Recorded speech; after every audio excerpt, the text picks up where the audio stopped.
We are now on the calculation part na of the gas law. So of course, we'll be dealing with three gas laws. First is the Boyle's law, followed by Charles' law, and the Avogadro's law. So these are the terms that are very important in gas laws. Number one is a number of moles. So moles has been mentioned or discussed on the third quarter hanggang ngayon so yeah. So this is the tawag nito formula ng ating number of moles. So equals to mass of gas in grams over molar mass of gas in grams per mole.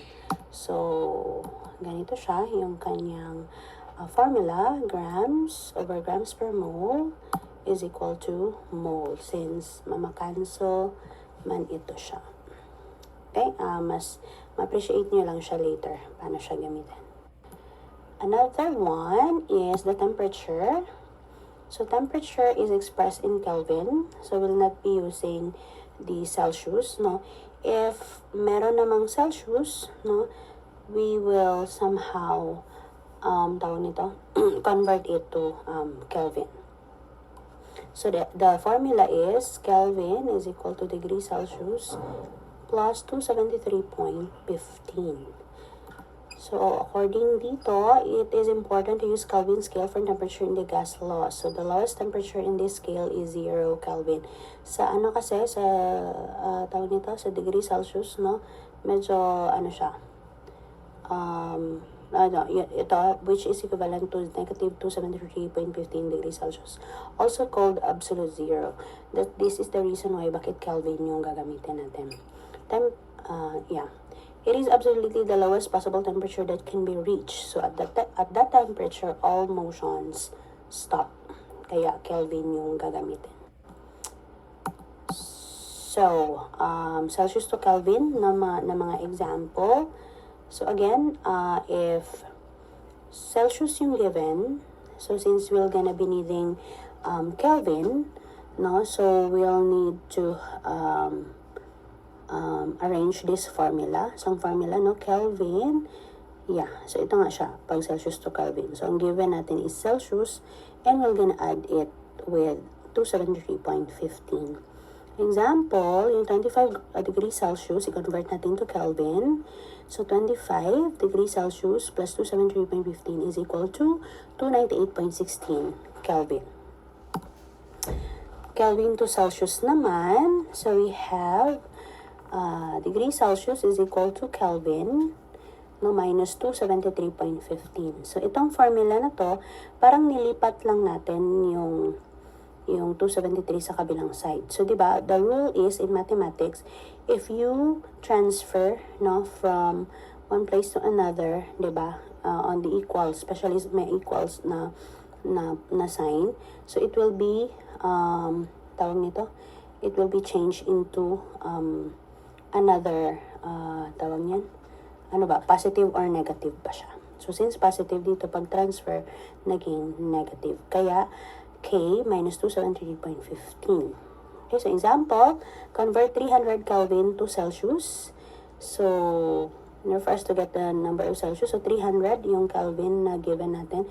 Deduct tayo ng 273.15. So, ang kanyang equivalent na Celsius is 28.85 degree Celsius.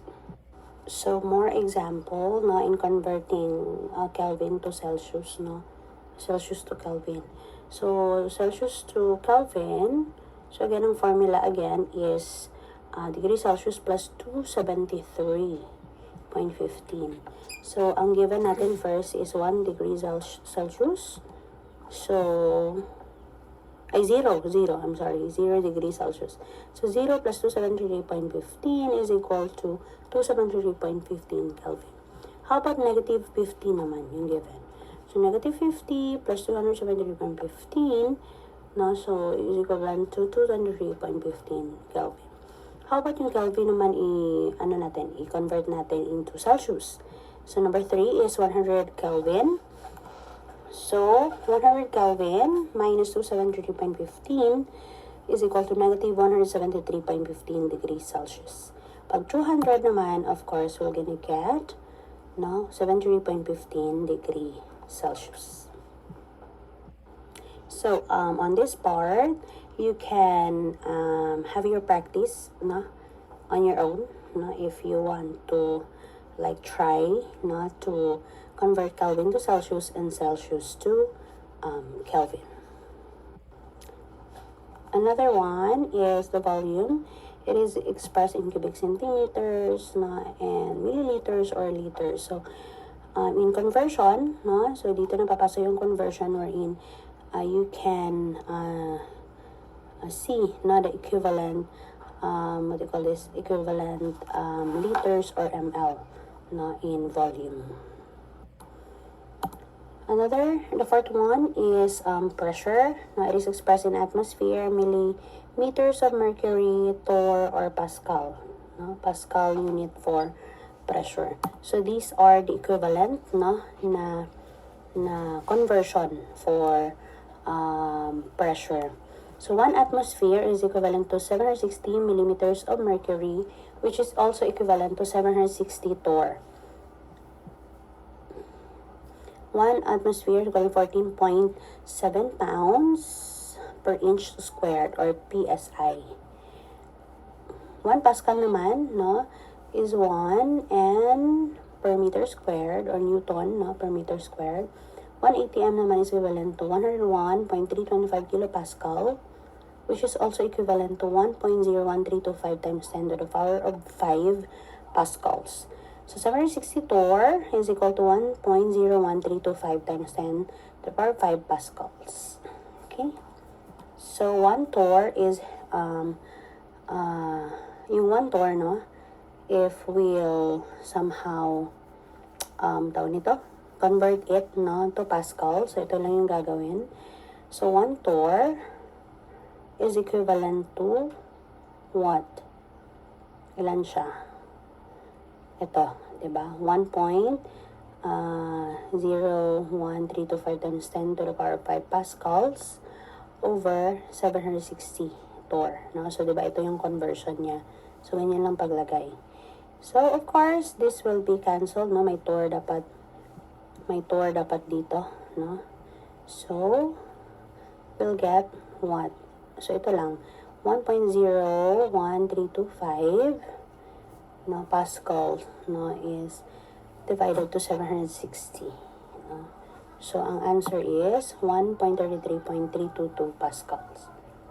So, using this conversion, so we'll have our example. The air pressure for a certain tire is 109 kilopascals. What is this pressure in atmosphere?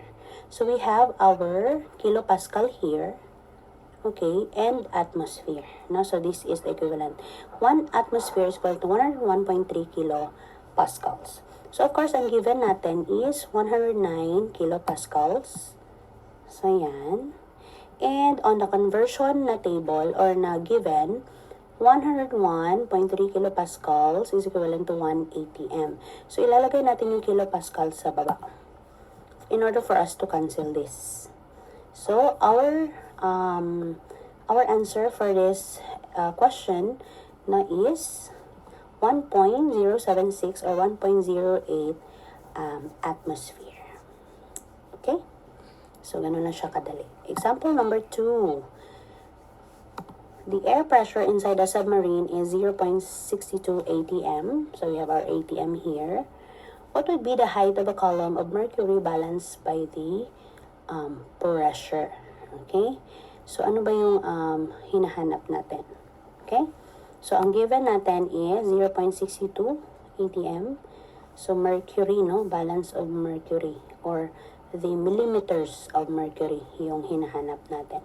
So, tingnan natin yung ATM at yung mmHg. Okay? So, 1 ATM is equivalent to 760 mmHg. So, ilalagay natin yung 1 ATM sa baba and 760 mmHg naman sa taas. So, para makancel natin ito. 0.62 times 760 mmHg na is equivalent to 471.2 or 471 mmHg. Okay? So here is another example, no? So, the weather news gives the atmospheric pressure as 1.07 atmosphere daw. What is this atmospheric pressure in Thor? Okay? So, ano daw siya in Thor? So, ang titingnan natin is ang atmosphere naman at ang Thor. So, 1 atm is equivalent to 760 Thor. So, yun lang yung titingnan natin. So, ang given natin is 1.07 atm. I-multiply natin sa ating given na conversion factors. So, ang atm, of course, ilalagay natin sa baba, 760 Thor naman sa taas. So, the answer is, if you calculate it with your calculator, 1.07 times 760 divided by 1 will get 813.2 or 813 Thor. Practice number 2, ang given natin, no? So, basahin muna natin yung question. So, an experiment at Sandia National Labs in New Mexico is performed at an atmospheric pressure of 758.7 mmHg. So, this is our given. What is this pressure in atmosphere? So, mmHg and atm pa rin yung titingnan natin. Okay, so given, and of course, 1 atm over 760 mmHg. So, kailangan sa baba natin siya ilalagay kasi para makancel siya. Okay? So, 758.7 divided by, multiply to 1 divided by 760 will get 0.9983 or 0.998 atmosphere. Okay? So, ganun lang siya kadali ang paghanap, no, ng conversion ng pressure, no, ng gas.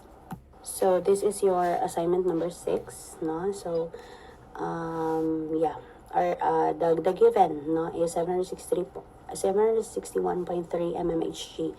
And yung hinanapin nyo naman is the pascals. So, take note, merong conversion, no, na nasa baba, no, ng screen. Okay?